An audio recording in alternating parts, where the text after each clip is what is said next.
The night was cold on planet Varnox. The sky above was filled with strange blue clouds and stars that blinked like tiny fires. Around a small campfire, 5 alien beings sat in silence. Their faces were long, with deep black eyes that reflected. The flames, a new figure joined the circle. He was human tall, curious, and not afraid. His name was Drake Morgan, an explorer from Earth. He had traveled across systems to study alien legends. He listened as the oldest alien, named Garen, began to speak. "There is one story we do not tell often," Garen said, his voice like dry leaves. "It is the story of the beast that lives between galaxies. The one we call Vorak." The younger aliens looked uneasy. One of them glanced up at the stars, then moved closer to the fire. "Vorak is not a myth," Garen continued. "It is real. It floats in the dark, feeding on moons and silence. No one has ever seen it and lived." Drake's eyes lit up with interest. "What does it look like?" he asked. Jeharon turned slowly. "No one knows," he said. "It is too large, too old. Some say it was born before time itself. Others say it is not one beast, but many minds in one body." There was a pause. The fire cracked. Drake leaned forward. "What does it taste like?" The campfire went silent. No one laughed. No one spoke. Garen's face turned pale. "What did you say?" Drake shrugged. "You say it eats planets. I'm just curious. What does something like that taste like?" Youngest alien stood up, backing away from the fire. "That question is forbidden," he whispered. But Drake was serious. He wasn't joking. He reached into his bag and pulled out a small scanner. "I've studied ancient creatures before," he said. "Some look terrifying but are made of simple proteins. You can eat them if you cook them right. What if Vorak is like that?" "You are a fool," Garen said. "You do not understand the danger." "Or," Drake replied, "I understand it better than you think." The fire made a sharp pop. Sparks flew into the night air like fireflies. Somewhere in the distance, a low hum echoed through the hills. Garen stood. "Leave this place. Human. Take your questions and go back to your world. The beast is not something you hunt. It is something you run from." But Drake didn't move. His eyes were fixed on the stars. "I think it's out there," he said softly, "and I think it heard me." The next morning, Drake was gone. His small ship lifted quietly from the edge of the valley, heading toward deep space. He left behind a datapad with a message. "I'm going to find Vorak. I'm going to taste it." Days passed, then weeks. In a lonely part of space, far beyond any star map, Drake's ship entered Sector 13Z. The place wasn't listed in modern charts. He had found it mentioned in the old records whispers about a dark zone that swallowed. Ships without a trace. There were no planets, no light. Just a slow-moving shadow across the void. Drake sat in the pilot's seat, his eyes scanning the black ahead. "Come on," he said to the silence. "Show yourself." His sensors flickered. A cold wind moved through the ship, though no wind should exist in space. Then came a sound. A deep, distant growl, like metal tearing or a stomach rumbling. The screen in front of him blinked red. Incoming mass detected. Drake stood. He looked out the window. There it was, a shape impossible to measure. It stretched from one end of space to the other. It moved slowly, like a sleeping whale in the dark. Its surface was rough like stone, but parts of it glowed with sick green lights. A large eye opened, then another. They were watching him. Drake's heart pounded. His fingers shook, but not from fear, from excitement. He opened the comms and recorded his voice. "This is Drake Morgan. I have found the beast. It's alive. It's moving toward me now." A second later, the ship was swallowed whole. Darkness, total silence. Then a soft hum. The lights came back on. Drake found himself in a strange tunnel made of skin and bone. His ship hadn't been destroyed, had been absorbed. And now, he was inside the monster. He stepped out, wearing his suit, recording everything. The walls pulsed. The floor moved. Strange blue lights blinked like stars trapped in veins. He followed the sound, low and wet, like something breathing slowly. Then he saw it. The heart, it floated in the center of a chamber the size of a stadium. It was red and gold, glowing softly. Giant tubes fed into it, pumping dark purple liquid. Drake smiled. "It's perfect," he whispered. He opened his pack and pulled out a blade, then a small cooking unit. He sliced off a tiny piece of the outer tissue near the heart, careful not to damage anything. As he cooked it, the walls began to move faster. The lights blinked red. Something was waking up. Drake took the cooked piece and placed it in his mouth. The taste was strange. Not like meat, not like fish. It was cold at first, then hot. It's like pepper and ice together. He chewed slowly, eyes wide. Then he spoke into his recorder. "Taste report. First bite." "It's amazing," the beast screamed. Not with a mouth, but with the sound of 1,000 stars breaking.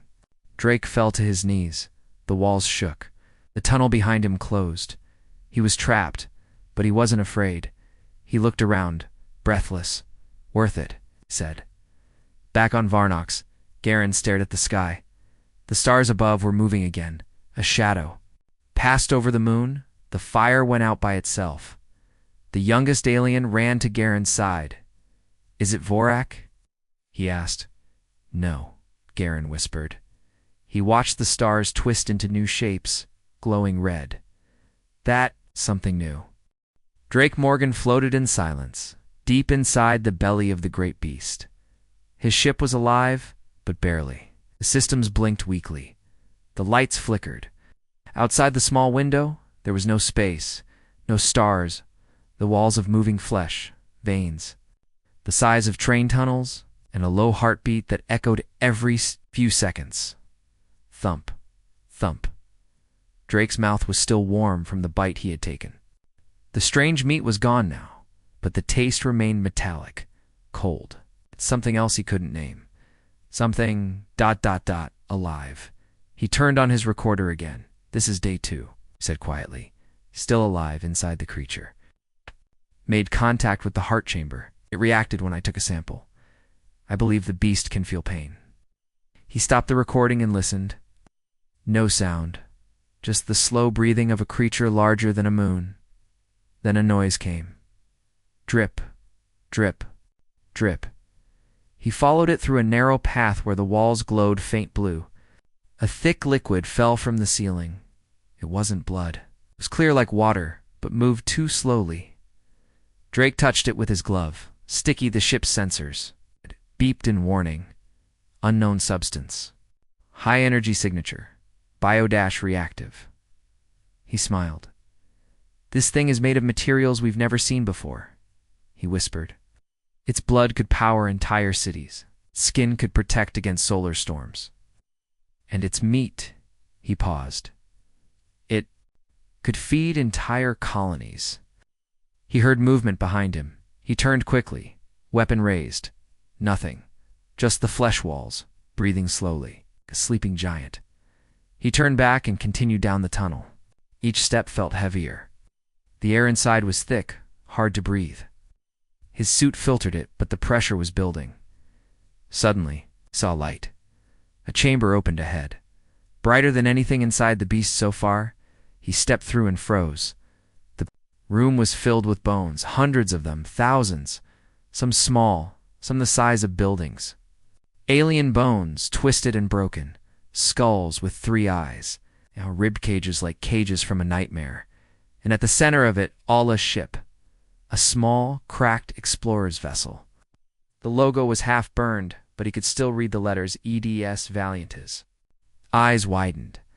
"That ship vanished 50 years ago," he said. He moved toward it carefully. The ship was torn open at the side. Claw marks across the metal. Inside, bones, suits, no signs of life, and then something moved. A small blue light blinked in the corner of the old cockpit. Drake reached for it. It was a black boxer recorder. He turned it on. A voice played, broken and filled with static. "This is Commander Roan. If anyone hears this, the beast is not what it seems. It is more than animal. It is watching us from inside. We thought it was just hunger. It's learning. Copying. Run the message cut off with a scream. Drake turned off the recorder, stood in silence. The walls began to shake. The light dimmed. Something was waking. Up again, Drake ran. Through the tunnel, over bones, past glowing walls. The tunnels were closing. The flesh pulsed faster. His ship was in sight. He jumped through the hatch just before a wall slammed shut behind him. Launch systems, now. He shouted. The engines roared, struggling against the living prison. The ship pushed forward. Tearing through muscle and blood, he hit the thrusters. The beast screamed again. This time, not in pain. In anger, the ship shot out through a large crack. Covered in slime and steam, alarms blared. Systems failed. But Drake was smiling. He was out. His ship floated just outside the beast's skin. The size of the creature was beyond understanding. Its massive body moved slowly, too big to fully see. Even from a distance, Drake opened the comms and sent a message to Earth. This is Drake Morgan. I have entered and escaped the creature. It's confirmed organic, massive in scale, recommending extraction teams. Repeat, this beast is a source of power, food, and technology. I will send coordinates. He hit send, but the signal didn't go through. The screen flashed. Nitrogen monoxide, connection. Nitrogen monoxide, exit point found. Drake frowned. Where am I? He looked out the window. The space outside was black. 2. Black. No stars. No galaxies. Only the beast. Then it hit him. He was still inside. The creature had tricked him. It had copied space, created an illusion, a false escape. Drake's breathing grew. Heavy. It's not just alive, he whispered. It's intelligent. The stars around him began to blink. They weren't stars. They were eyes. Hundreds of them, watching Drake. Backed away from the window. What do you want from me? Shouted. The ship answered not with a voice, with a feeling, a wave of hunger. Passed through him, not his own, beasts. And it was learning it had tasted him too. Suddenly, a console lit up. A message appeared. Not written by Drake, written by the beast. You tasted me, now I taste you. Drake's hands shook. He activated.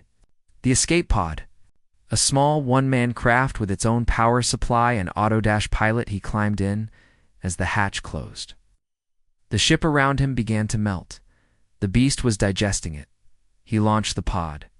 Firing through the dark, he didn't know where he was going. He only knew one thing. He had become part of something. Ancient, and it wasn't finished with him yet. As the pod floated through the false stars, he recorded one last message. If anyone finds this, the beast is alive. It is not just a monster. It is a mind. And it remembers everything you do to it. He paused. I asked what it tasted like. He looked out at the endless dark. I think now it's asking the same about me. Drake Morgan floated alone in the small escape pod. The lights inside flickered weakly. His oxygen was limited. His food was gone. The black space outside looked calm. It's calm. No stars. No planets. Just darkness and those blinking lights that looked like stars. But weren't. They were eyes. Drake stared through the window, barely blinking. The beast had tricked him. It had made him think he escaped. It had created a false space trap inside a trap. This isn't real, he whispered. He tapped on the screen. The same message appeared again. You tasted me, now I taste you. Shivered. A cold feeling crept over him. Out from outside. From inside his mind, the beast wasn't just surrounding him anymore. It was inside him. His thoughts. His memories. His feelings. It was learning him the way a hunter studies its prey. And worst of all, it was starting to talk like him. He opened the emergency log. This is Drake Morgan. Escape pod operational. No sign of exit. Space and appears fake instructed by the beast. I believe I'm still inside it. Repeat. I never got out. My body is fine, but my mind feels different. I don't know if I'm fully myself anymore. A sharp pain hit the side of his head. He screamed, grabbing his temple. Images flashed through his mind, too fast to follow. Strange cities, alien planets, creatures with wings and claws.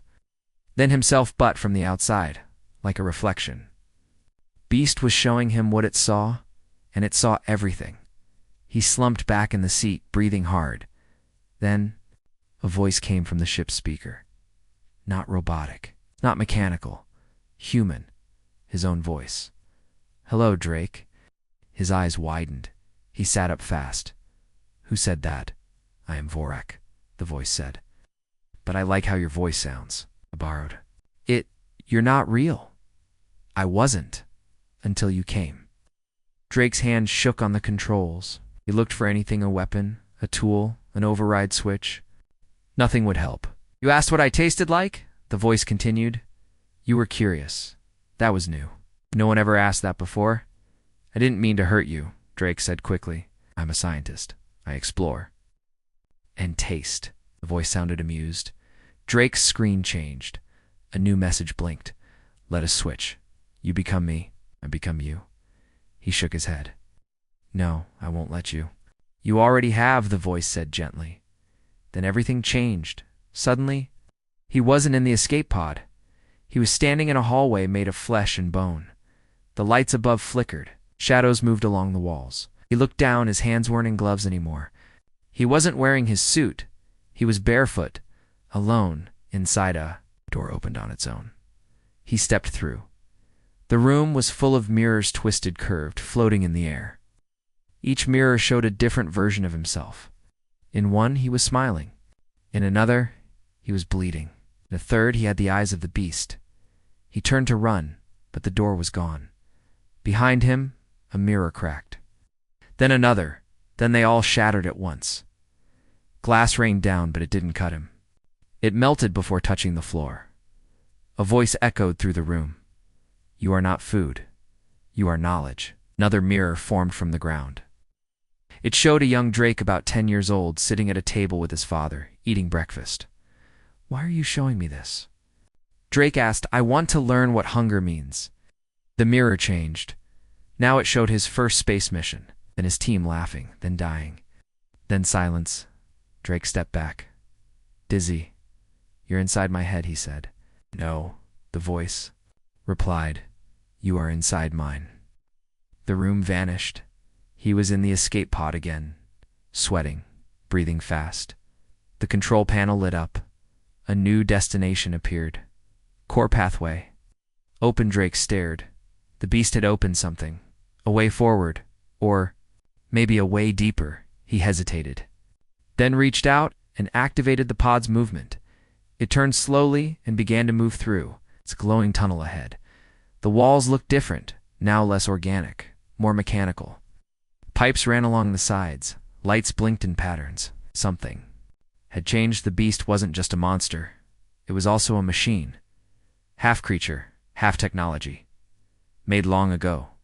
By someone or something. Maybe it didn't even know what it was anymore. Maybe that's why it needed him. The pod stopped in front of a giant door. It opened slowly. Drake stepped out. Inside the room there was a large structure. A seat. A platform. Glowing with symbols. And in the air above it a memory cube. It floated gently. Pulsing with blue light, he reached out and touched it, and the beast spoke again. Sit. Let me see through you. Drake's legs moved on their own. He sat down. The chair grabbed his arms and legs, locked him in place. He struggled. No, let me go. Just a moment, said the voice. You tasted me. Let me taste your life.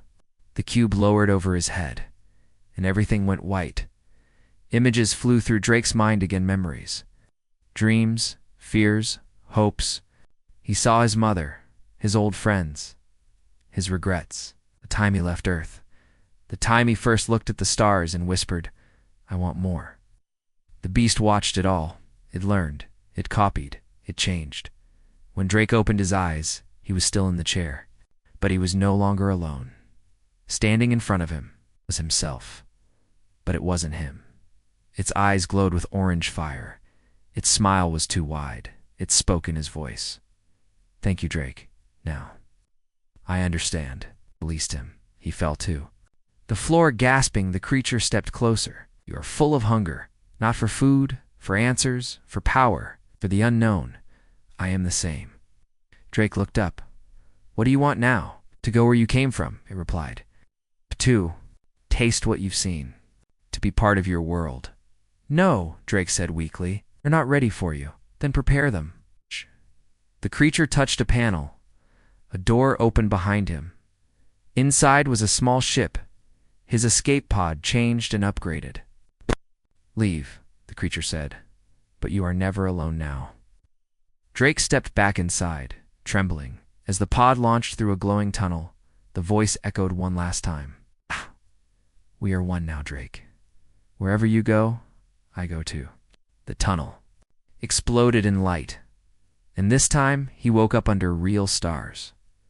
But something inside him was still watching. Drake Morgan opened his eyes slowly. The stars above were real this time, cold, bright, endless. His escape pod floated silently through open space. The beast was gone, at least that's what he hoped. His body was shaking. His skin felt warm and cold at the same time. Something had changed, not just outside. Inside him, the stars looked normal, but something about the way they blinked made him uneasy. He touched his chest. His heart was beating faster than it should. He reached for the controls. The pod's navigation screen lit up. For the first time in days, or what felt like days, there was a real signal. "Connection to outer relay established." Drake pressed the button. A familiar voice answered. Robotic, dry, but comforting. "This is Station Luminine." "Identity, please." "This is Drake Morgan," he said. His voice sounded hoarse. "Explorer from Earth. Mission ID V791A. I need help." There was a pause. "Drake Morgan is listed as deceased," the voice said. Drake blinked. "What? That's impossible." "Record states your ship was destroyed 6 days ago in Sector 13Z. No survivors found." "I survived," Drake said. "I escaped. I have proof. Please, let me land." "Transmitting coordinates," the voice said. "Dock at Bay 3. Security will meet you." Drake leaned back, exhaling deeply. His hand was still on his chest. Something was wrong with his heartbeat. It wasn't steady, it was pulsing thump, thump, thump, mump. Like two hearts beating in different rhythms. The space station Luminine floated like a metal spider in the void, cold, distant, and full of blinking lights. When the escape pod docked, armed guards in black suits surrounded it immediately. Drake stepped out slowly. His clothes were torn. His eyes were tired. His voice was calm, but strange. "I'm not a threat," he said. The guards didn't lower their weapons. One of them scanned his body. The device beeped. "Something's inside him," the guard whispered. "I'm fine."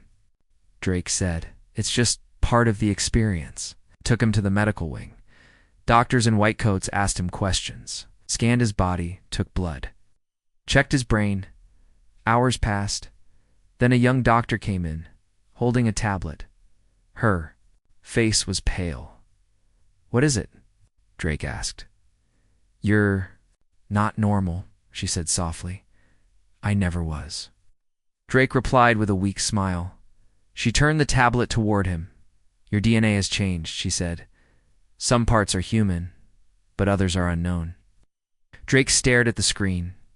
Blue strands of human DNA were mixed with glowing orange patterns, like fire twisting through ice. "It's learning," he whispered. "Even now, it's still inside." The doctor stepped back. "We need to isolate you. You may be dangerous." "Not the danger," Drake said quietly. "It is." Lights in the room flickered. A deep hum filled the air. The station shook for a second. The doctor looked around. "What was that?" Drake didn't answer. He already knew. The beast had followed him in the command center. Alarms were flashing. unidentified mass detected near Stia and the captain of the station. A tall woman with silver eyes watched the screen. Carefully. It's not a ship, her second officer said. It's moving, alive. The mass outside the station had no clear shape, just a shadow, slow-moving cloud that blocked the stars behind it, and it was growing. Evacuate the outer rings, the captain said. Prepare weapons. It's not attacking, said the second officer. Not yet, she replied. In the medical wing. Drake sat alone. His hands were shaking again. The lights dimmed. The voice came not from a speaker, but from inside his. Mind you left, but we are still one. Drake closed his eyes. What do you want now? To understand more. To see your world, taste your people, feel your hunger. You said I could go, he whispered, and you did. But your world tastes richer. He stood up. He had to warn them. He ran through the hallway toward the control center. The guards tried to stop him, but he pushed past. I know what it wants. He shouted as he entered the room. The captain turned. Drake Morgan. You are not authorized. It's not a monster, he said. It's a mind. It learns. It copies. And now it's hungry for us. The screen showed the dark cloud moving closer. One of the officers said, It's shifting form, like it's building something. Drake looked closely. Inside the shadow were shapes, structures, ships, stations, even people. It was copying everything it had seen, including him. Suddenly, the face on the screen changed. It was his face, but twisted. Eyes glowing orange, skin flickering like fire. It spoke. We are ready to join you. People in the room stepped back in fear. The captain stared. Fire weapons. She said, missiles launched, lasers fired. The shadow didn't move. The weapons disappeared into the darkness. No explosion, no sound. Then, the cloud extended along, its thin arm toward the station. Drake fell to his knees. It's not trying to destroy us, he said. Then what? The captain asked. It's trying to connect. The arm touched the outer wall. No damage, no breach. Just contact. The lights in the station went out. Every screen flashed white. Then the voice came again. Across all systems. You asked what I tasted like. Let me ask now. How do you taste? People screamed. The station shook. Walls melted into strange patterns. Metal became soft. The station was being rewritten. Drake stood up, sweating. He walked toward the nearest screen. Take me, he said. Leave them. There was silence. Then the voice replied, We already have you. Drake looked at his hand. It was glowing. Orange veins ran under his skin. He wasn't human anymore. Not fully. The beast had made him its messenger. And now it was ready to enter the universe not as a monster, but as a new being, a mixture of curiosity, hunger, and memory. The screen flashed one last time. This is only the beginning. The power across Space Station Luminine had failed. The emergency lights flickered weakly. Inside the dark control room, the crew stood frozen as the voice echoed from every speaker. You asked what I tasted like. Let me ask now. How do you taste? Drake Morgan stood near the main screen, breathing hard. His hands trembled. The glowing orange veins on his arms pulsed gently beneath the skin. He wasn't sure how much of him was still human. Captain Rhea pointed at him. You said you escaped this thing. You lied. No, Drake replied. I escaped the body, but not the mind. It followed me because I let it in. Let it in. She repeated sharply. Drake looked down. When I tasted it, I opened a door. Now it's walking through. All around them, the station groaned. The walls were softening, as if the metal itself was turning into something organic. The lights blinked in patterns, not random, intentional. Like a signal? It's changing the station, one officer said. Turning it into part of itself. Rhea looked at the screens. How do we stop it? You can't, Drake said. It doesn't want to destroy you. It wants to become you. To understand what you are. By turning you into what it is. The shadow outside the station thickened. It was no longer just a cloud. It had shaped no vague outlines of structures, towers, and even faces. The faces. Of the crew? The face of Rhea? The face of Drake? Every second, it copied more. I think it sees memory the way we see food, Drake continued. It feeds on what we feel, what we fear. It doesn't eat bodies, it eats meaning. Suddenly, the cum station buzzed. A voice came through Luma 9. This is Fleet Patrol Vessel Argonhawk. We see your emergency beacon. What's happening? Captain Rhea ran to the console. This is Rhea of Luma 9. We're under attack, but not by any weapon. It's a living thing. Massive. Intelligent. It's absorbing us. There was a pause. Then we see nothing from our position. Are you saying it's invisible? No. Drake stepped in. It's not invisible. It's unreal. It can make itself look like anything or hide entirely. It exists partly in your mind. Another pause, then static, and then silence. The crew stared at the screen. No signal, the officer whispered. Rhea's voice was low. Did it take them? Drake closed his eyes. No, I think it never let them hear us. The transformation inside the station moved faster. Walls began to glow. Floor. Panels melted into soft, flesh-like textures. The oxygen levels shifted slightly. The air now carried a scent not of metal, but of soil and burning wood, like an old memory. Drake sniffed it and froze. That smell, he whispered. It's from my childhood. I used to sit by the fire with my grandfather. Rhea stared at him. It's copying your memories now? It's more than that, he said. It's using them to make us comfortable. To make us stay, like a spider building a warm nest, she muttered. We need to evacuate, her second-in-command said quickly. If it's turning the station into itself, we don't stand a chance. Drake shook his head. No. Wait. If you try to leave, it might see that as rejection. It might not understand fear. It could turn violent. Rhea looked at him. Then, what does it want? Drake stepped closer to the screen. To be accepted.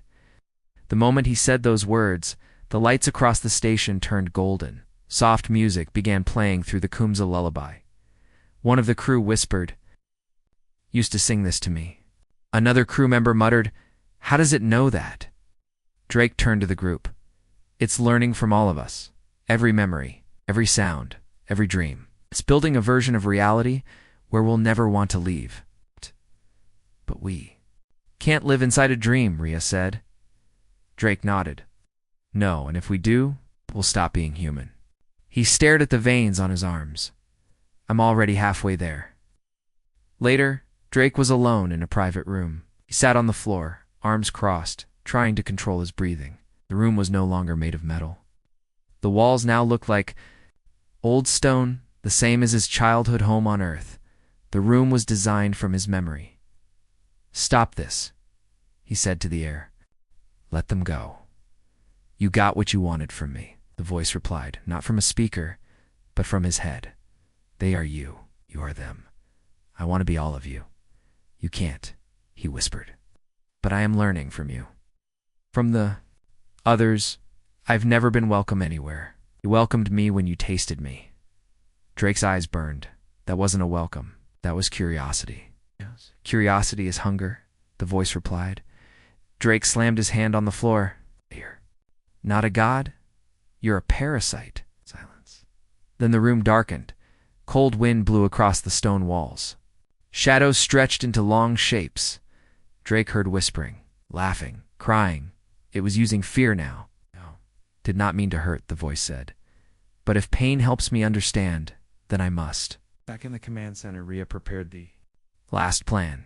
We can't fight it with weapons, she told the crew.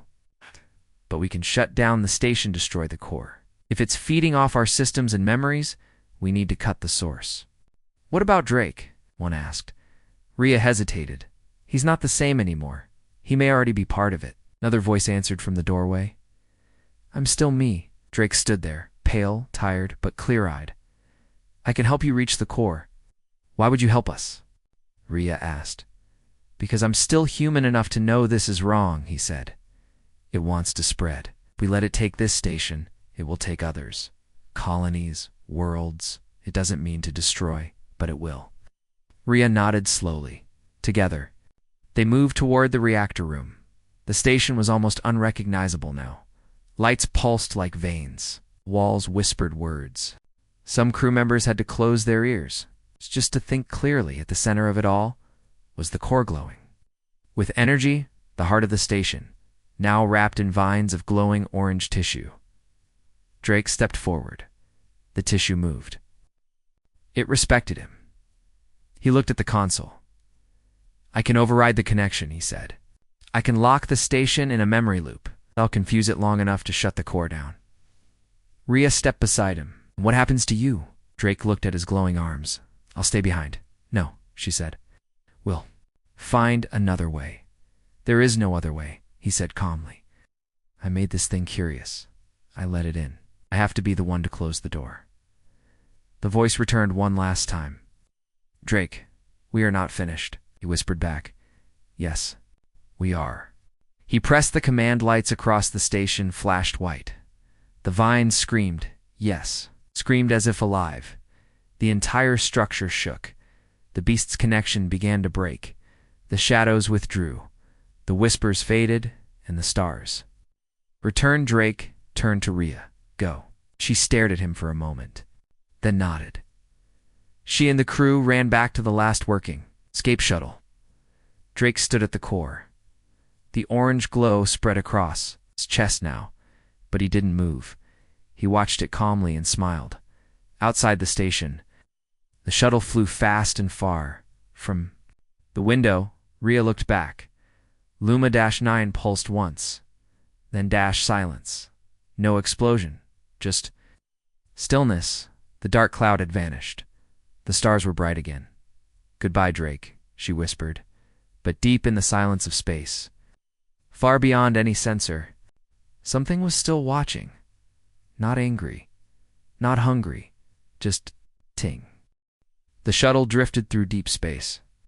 Behind it, the lights of Luma-9 were gone. The station had gone silent, dark, and cold like it had never existed. Captain Rhea sat in silence, staring at the stars through the window. The crew around her said nothing.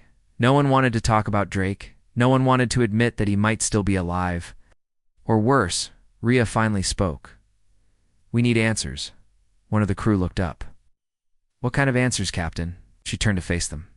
"Drake," said the creature, wanted to learn. It was lonely, curious, but we saw what it did.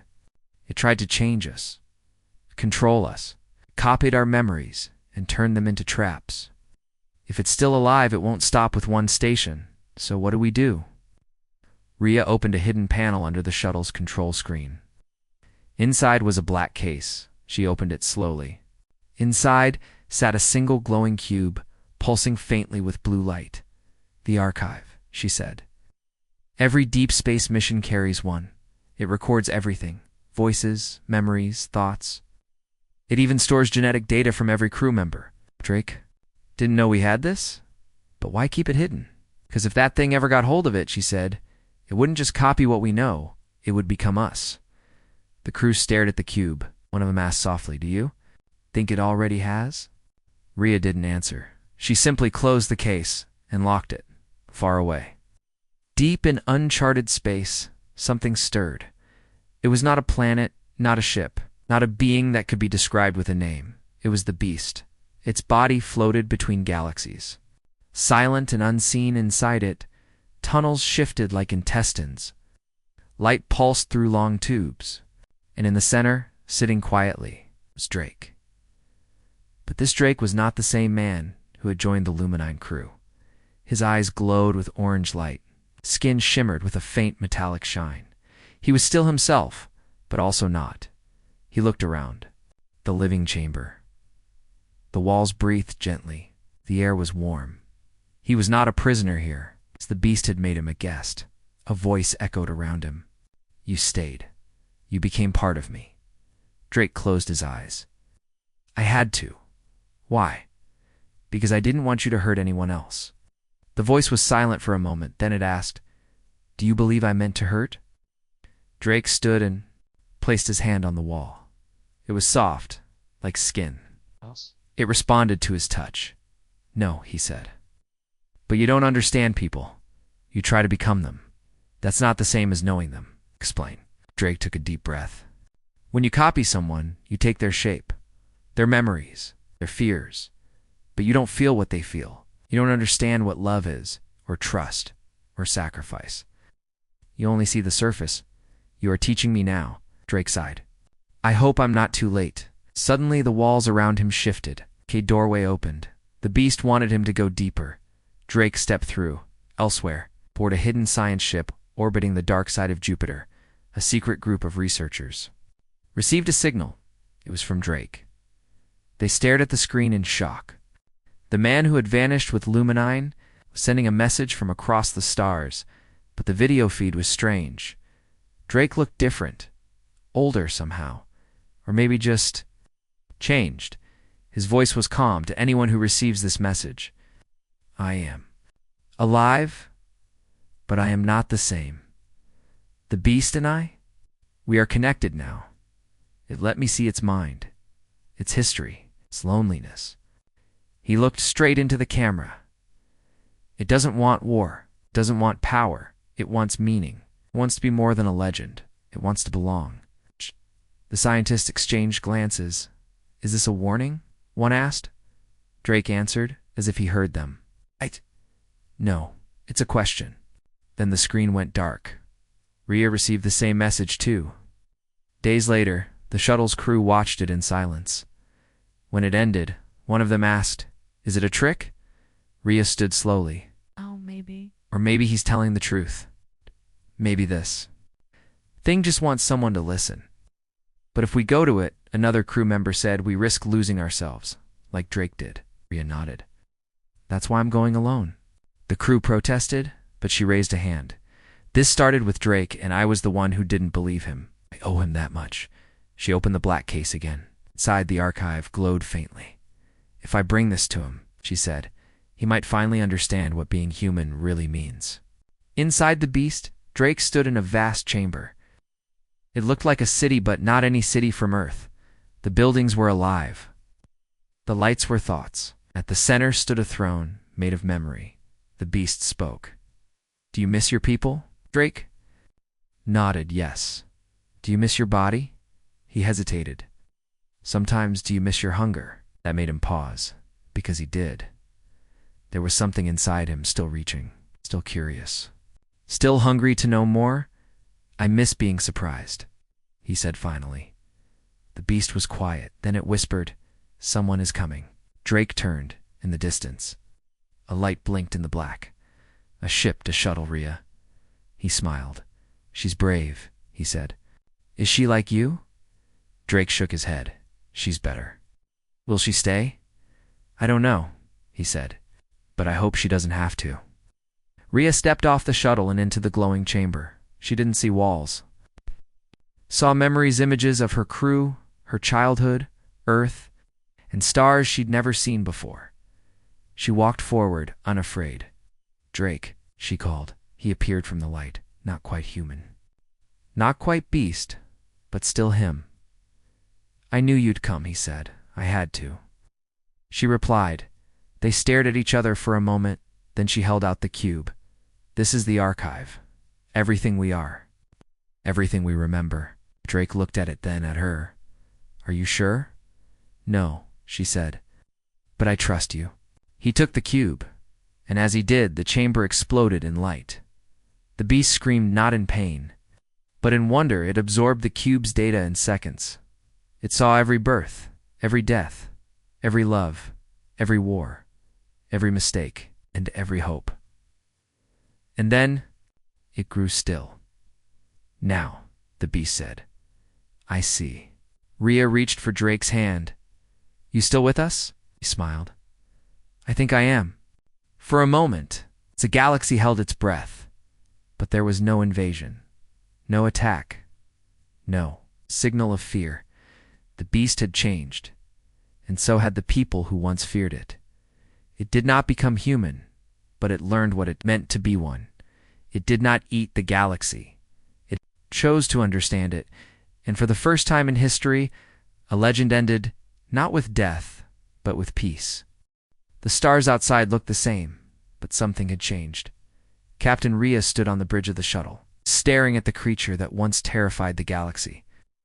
Now it floated quietly in space, surrounded by gentle light.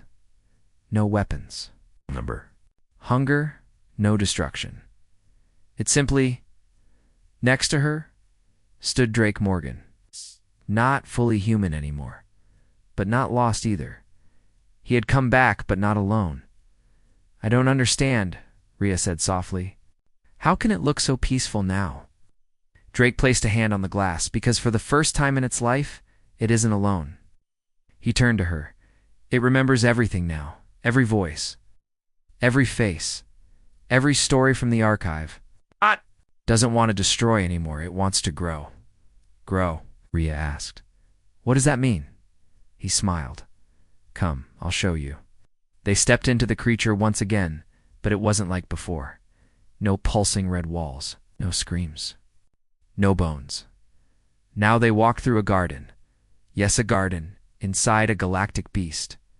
The walls were soft and green. Glowing plants floated in the air. Some pulsed with starlight. Others grew upside down from the ceiling. "What is this place?" Rhea asked, her voice filled with awe.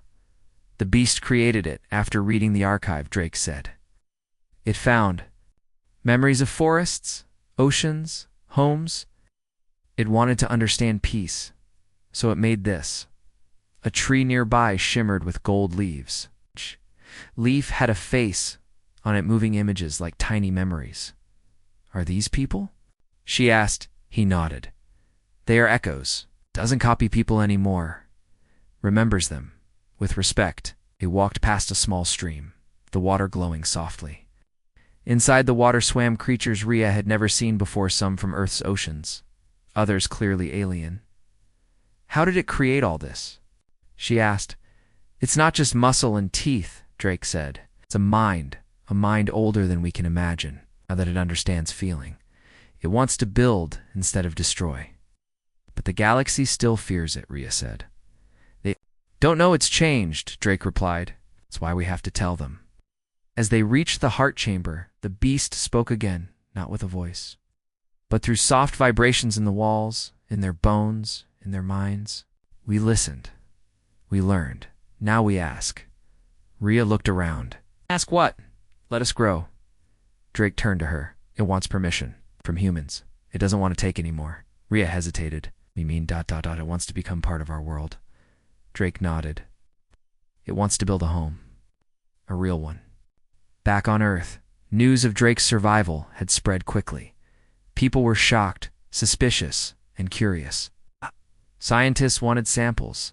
Military leaders wanted defense plans. Some called the beast a threat. Others called it a miracle. A meeting was called one of the most important in human history. A decision had to be made. Could the galaxy trust the creature that once tried to eat them? Drake and Rhea appeared via Shlo-feed. They stood before the council leaders from every colony, every planet, every alliance. Rhea spoke first. "This creature is not what we thought. Yes, it was dangerous. Yes, it was feared. But now it understands us. It has seen our memories, our stories, our pain. And it chose to change." Drake stepped forward. "It has the power to destroy worlds, but it hasn't. It waited. It listened. It could have made more traps. Instead, it made gardens. Memory gardens. Homes inside itself." "Right." A leader from Mars spoke. "You're asking us to trust a monster?" "No," Rhea said calmly. "We're asking you to trust the part of yourself that wants peace." There was silence. Then the vote began. That night, Drake sat alone inside the garden. He watched the stars. He remembered the bite he had taken so long ago. The meat, the taste, the fear. He laughed quietly.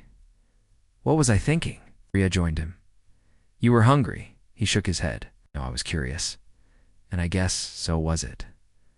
She sat beside him. "Do you think they'll vote yes?" "I don't know," he said. "But even if they don't, the beast has already changed. That can't be undone." A small creature, shaped like a cat but glowing blue, climbed into Rhea's lap. "Did it make this?" she asked. stroking it gently. Yes, Drake said. It made it from your childhood memory. She smiled softly. It's getting better at this. The results came the next morning. The council's decision was simple but powerful. One condition: the beast could live. It could grow. But it must never hide again. It must be visible to all. Every planet, every ship, every mind, the people, must know what it is on choose to enter. No more fear, only truth. The beast accepted.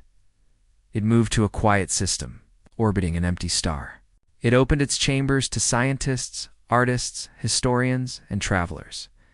People came and went. The garden grew, and for the first time in all the galaxy, a creature that once devoured became a place of learning, peace, and life. Drake became its guide. Rhea became its voice.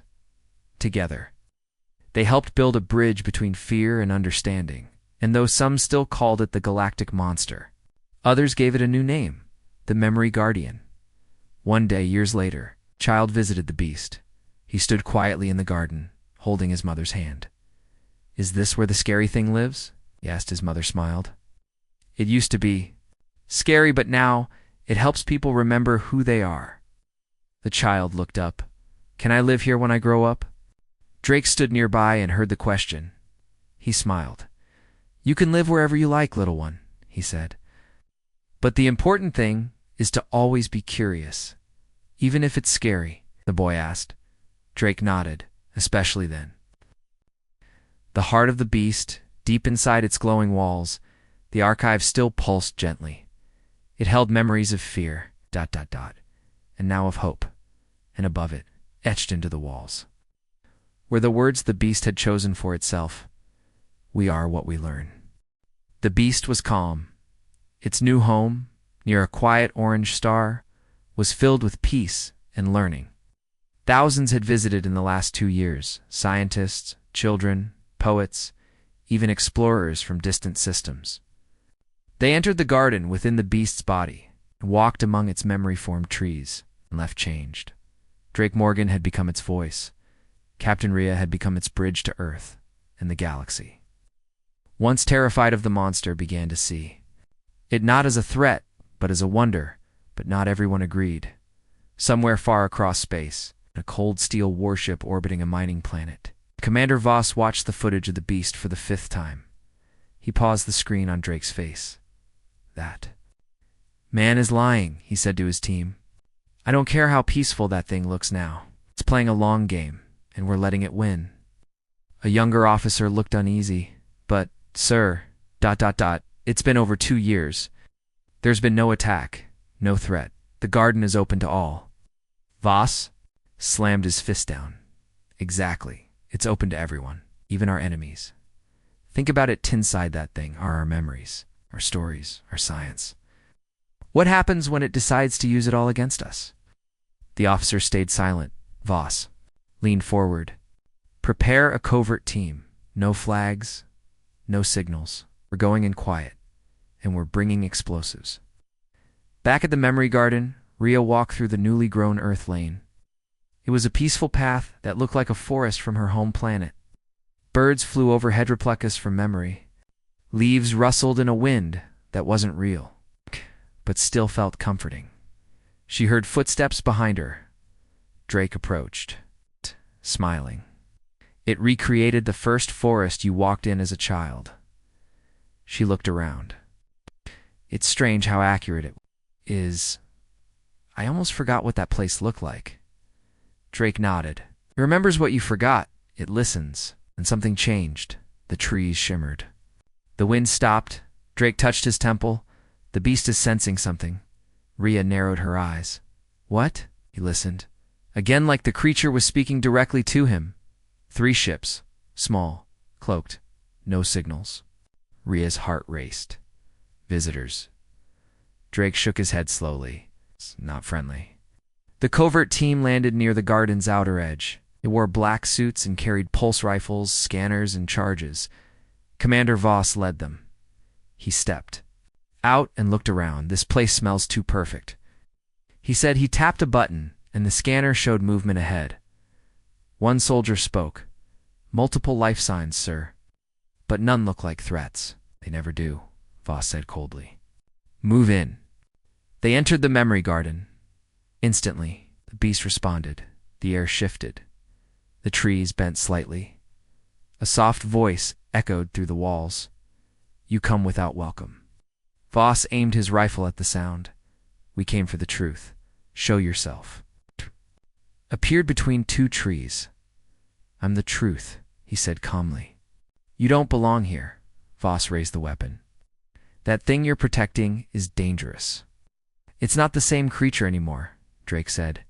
It doesn't harm anyone. Yet Voss said, but it will. I've seen things. Like this, they pretend to change. But deep inside, they're waiting. Behind him, his team began setting small energy bombs on the roots of the glowing trees. Drake saw them. His face changed. You don't understand what you're doing, he warned. These aren't just trees. They're memories. Yours, mine, humanity's. We don't want it remembering anything, Voss growled. Suddenly the walls pulsed. The beast had seen the threat. Pain is near, it whispered to Drake. Do we protect? Drake turned to Rhea, who had just arrived behind him. If it defends itself, it'll be seen as a threat again. Dade, she whispered. But if it doesn't? Drake said it could die. Rhea stepped forward quickly, raising her hands. Commander Voss, please stop. This creature chose peace. Let's not be the ones who break it. You're being fooled, Voss said. You're both too close to see it clearly. That thing inside is just waiting to consume us all. I won't let it happen, Drake took.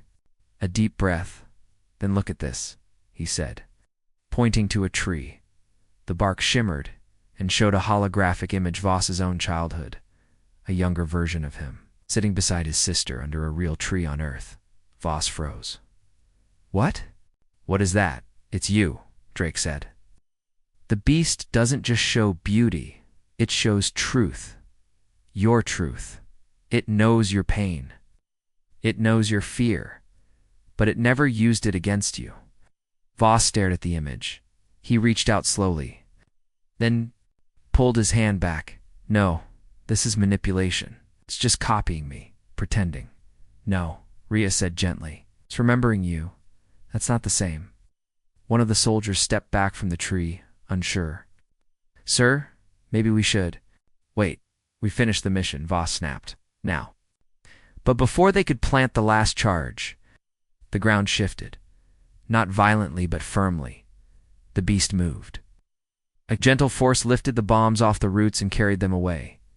No attack, no pain. Just a quiet message, not yours to destroy. Air shimmered again. This time, it wasn't the beast. It was a transmission from Earth's command. A woman's face appeared above them. Commander Voss, you are operating outside approved protocols. Stand down immediately. Voss froze. How? How did they know? Drake smiled slightly. The beast didn't stop transmitting. It sent a full recording of your landing to Earth the moment you arrived. Rhea stepped forward. We don't hide anymore. That was the agreement. Voss looked furious, but trapped. He turned to his team. Retreat. The soldiers hesitated, then nodded. One by one, they disappeared into the shuttle. Voss was the last to go. He turned to Drake. If you're wrong, the next time I come back, it won't be with charges. Drake didn't flinch. And if I'm right, you'll come. Back with flowers. Voss stepped onto his ship without answering. That night, the memory garden shimmered again, but now it shimmered with healing. The roots reabsorbed the pain. The archive updated its entries, and in the center of it all, Beast whispered, still learning. Drake nodded. We all are. Rhea smiled. You know, I think it handled that better than most humans would.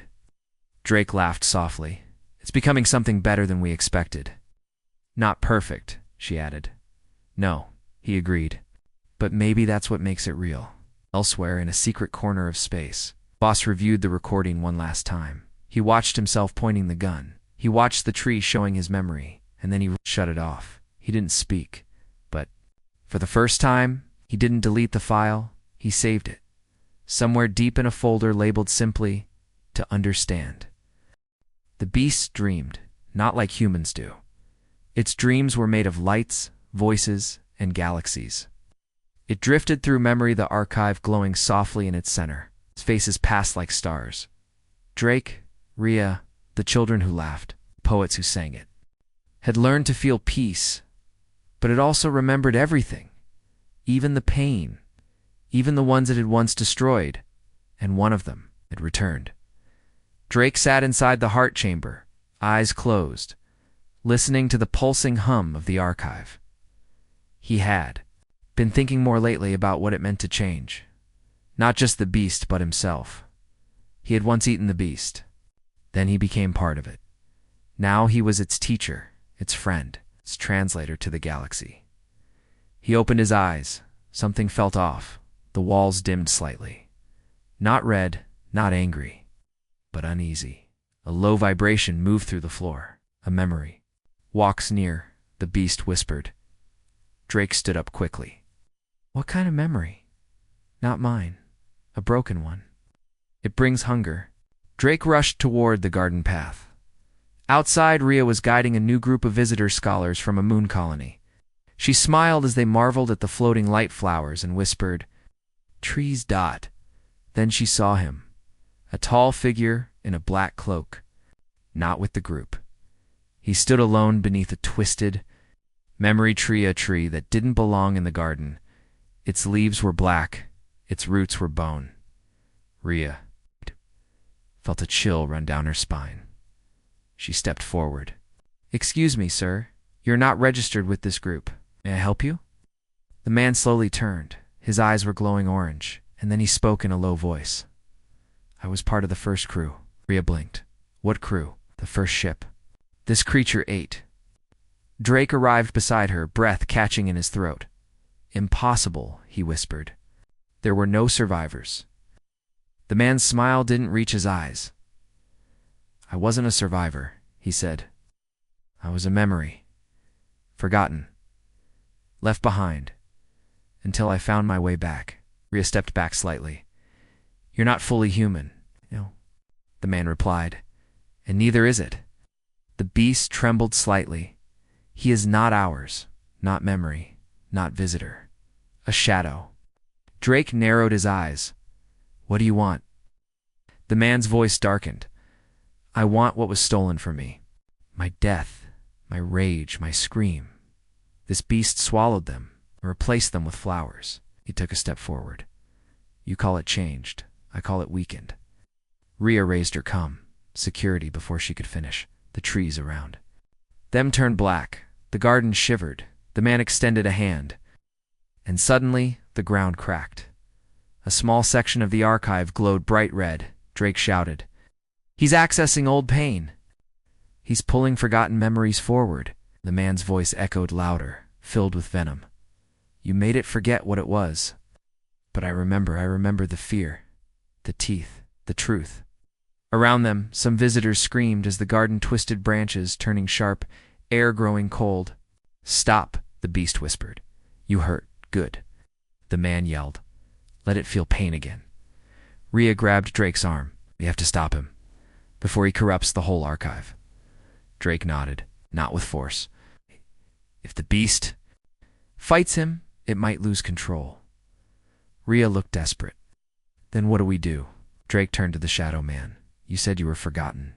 That no one remembered your scream." The man tilted his head. "That's right." Drake stepped forward, "Then let me remember it." The garden shook again, but this time it opened a path to the oldest memory. The very first ship the beast ever devoured. Twisted metal. Silent halls. Frozen faces. The man led them, his eyes glowing brighter. "I died here," he said quietly. "But I didn't vanish. I was trapped in the archive, screaming for years." Drake and Rhea followed closely. Drake looked around, his voice low. "And you never let go of the pain." "How could I?" The man snapped. "While you built gardens, I was buried in bones." He turned suddenly. "You want to fix this? Then take my memory. All of it. Let the beast remember what it truly is." Drake stood still, then nodded. Okay, I'll take it, Rhea whispered Drake. No, but he stepped forward. I ate it once. I became part of it. I can carry pain, if it means healing him too. The man reached out, pressing his fingers to Drake's head. A rush of images flooded in, screams, fire, darkness, the moment of death. Drake gasped and fell to his knees, but the beast spoke again. We see now, we feel, you were not forgotten. A soft light appeared. A small tree began to grow right in the middle of the broken memory. Its bark was rough, its leaves black and red. But it blossomed. The man stepped back. What is this? Drake stood slowly, weak but calm. This is your pain. Honored. Not erased. Not hidden. Remembered. The beast continued, We were wrong to bury pain. It must live among the flowers. The shadow man stared at the tree. He looked unsure. I thought you would fight me? We do not fight, the beast said. We grow.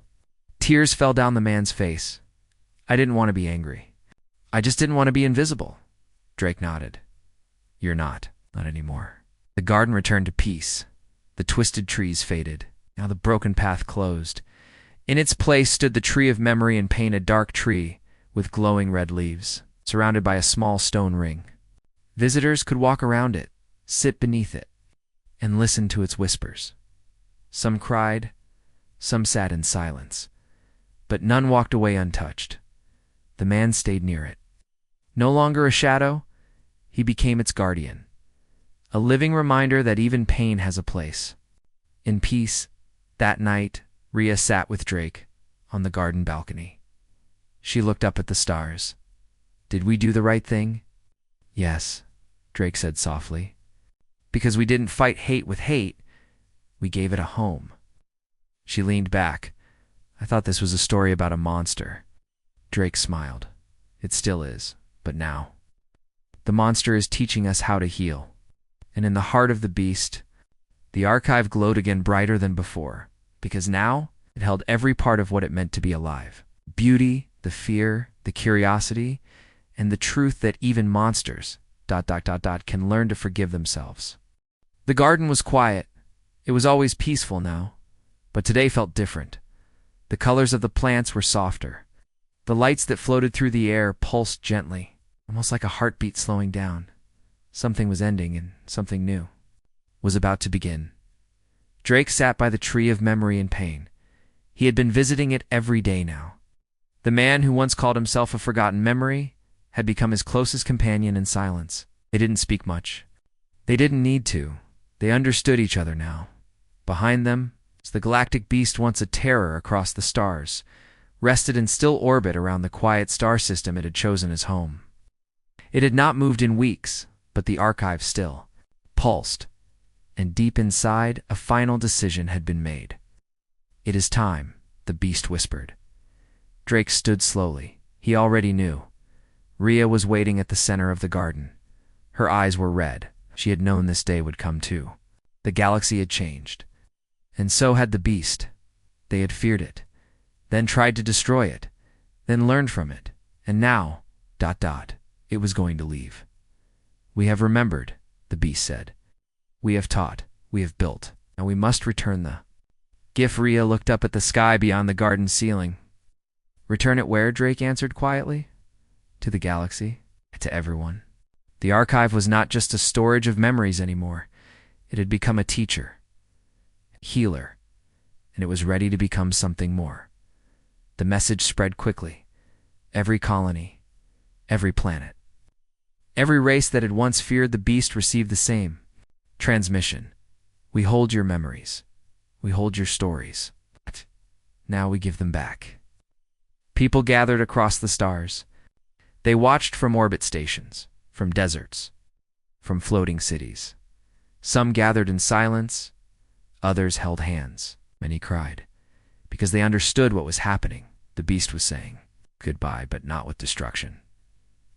With a gift, Drake and Rhea returned to the heart chamber for the last time. The archive was glowing like a sun, now soft and warm, pulsing with light. You gave us names, the beast whispered. You gave us meaning. You gave us peace. Now we give you memory. A slow hum began to rise. The walls lit with stories, millions of them. Every face the beast had ever seen. Every voice it had heard. Every moment it had held. Even the painful ones. Even the quiet ones. We will become light, the beast said, and spread across stars. Drake took a deep breath. Will you survive? We will change, as all things must. Rhea stepped forward. Where will you go? We will become part of all things. The wind, the light, the thought that lives between words. It was poetry, it was science, it was ... goodbye, and then it began. The beast opened, not with teeth, not with hunger, with light from the center of the archive. Beams of pure memory burst into space, shooting across the galaxy. Each beam held stories, languages, laughter, pain, love, regret, hope. They hit satellites, they touched moons, they entered mines, and slowly they changed people on a mining colony where two factions had been at war. The workers suddenly stopped fighting. They had all seen a memory of an old woman singing to her child. It had come from nowhere, but it felt real. It reminded them of home. On a deep space explorer ship, a pilot who had once hated all alien species began to cry. He had felt the touch of a memory from a lost planet, where an alien child had tried to save a dying bird, even on Earth. In a small school, children looked up at the sky and said they felt something warm pass through them, like a hug from the stars. The beast had done it. It had changed from terror ... into legacy. Drake and Rhea stood together, holding hands, watching as the garden slowly faded. The plants turned to light. The trees folded inward. The last flower bloomed, then became a star, and the beast its great, endless body crumbled into dust, but not death. Transformation, every piece of it turned into light. Memory light. It flowed across space like a river of gold. There was no scream, no final roar, only peace. Later, the Council of the Galaxy declared the day a celebration. They called it Remembrance Day. Every year people would share one story. Any story, a family moment, a childhood joke, a painful goodbye, great victory. One story each, too, to honor the creature that had once eaten planets and then helped heal them. Drake never left the stars. He became the keeper of the remnants, a guide to those who still carried fragments of the beast's memory, because even though the body was gone, its light still lived in people, in dreams, in quiet thoughts, in stories told by firelight.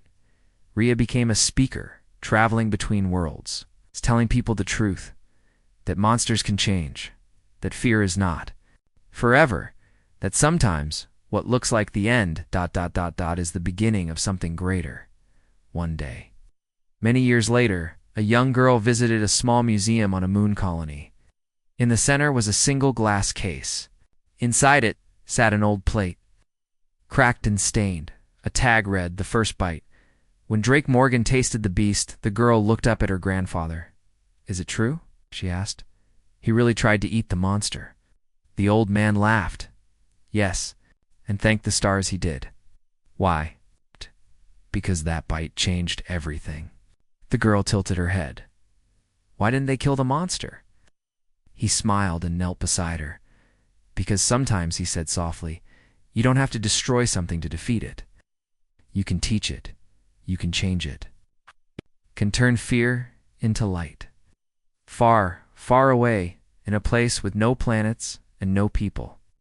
A single glowing flower bloomed in space. It pulsed once, then faded. But if someone had been there, just for a second, they might have heard a whisper. We remember